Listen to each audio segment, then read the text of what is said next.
హైదరాబాద్ లో USA consulate general గా నియమితులైన జెన్నిఫర్ లార్సన్ ను ప్రవాస భారతీయులు ఘనంగా సత్కరించారు. సాఫ్ట్వేర్ వ్యాపార దిగ్గజం రవి పులి ఆధ్వర్యంలో జెన్నిఫర్ లార్సన్ కు సన్మానం జరిగింది. భారత్, అమెరికా దేశాల మధ్య సాంస్కృతిక, సాంకేతిక, ఆర్థిక, వైద్య రంగాల్లో పరస్పరం సహకరించుకునేందుకు ఈ సమావేశం ఉపయోగపడుతుందని రవి పులి ఆశాభావం వ్యక్తం చేశారు.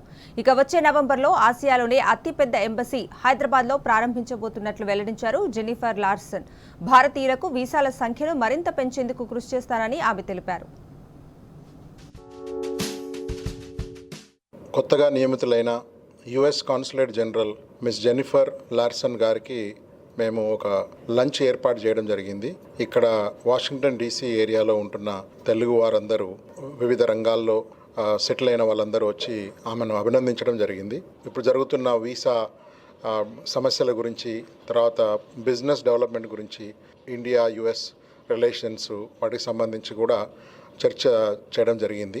ఇంకా ముందు అక్కడ కొత్తగా ఏర్పడుతున్న కాన్సులేట్ భవనము ఓపెన్ కావడము, మన రిలేషన్స్ పెరగడము, ఆవిడ కూడా చాలా ఇంకా వీసా నంబర్స్ చాలా పెరుగుతాయని చెప్పి ఆమె చెప్పడం కూడా జరిగింది.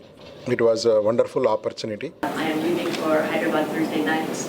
And my good friend Kathy Hatta was working with you. She was the Consul General in Hyderabad 2 iterations ago, and so she put us in contact for me to get just a better sense of what this part of India is, what's important, and what we can do together there. As you heard, I spent 4 years in Mumbai, so Maharashtra, Goa, a very different part of India, and I'm just very, very thrilled to be working in now a new part.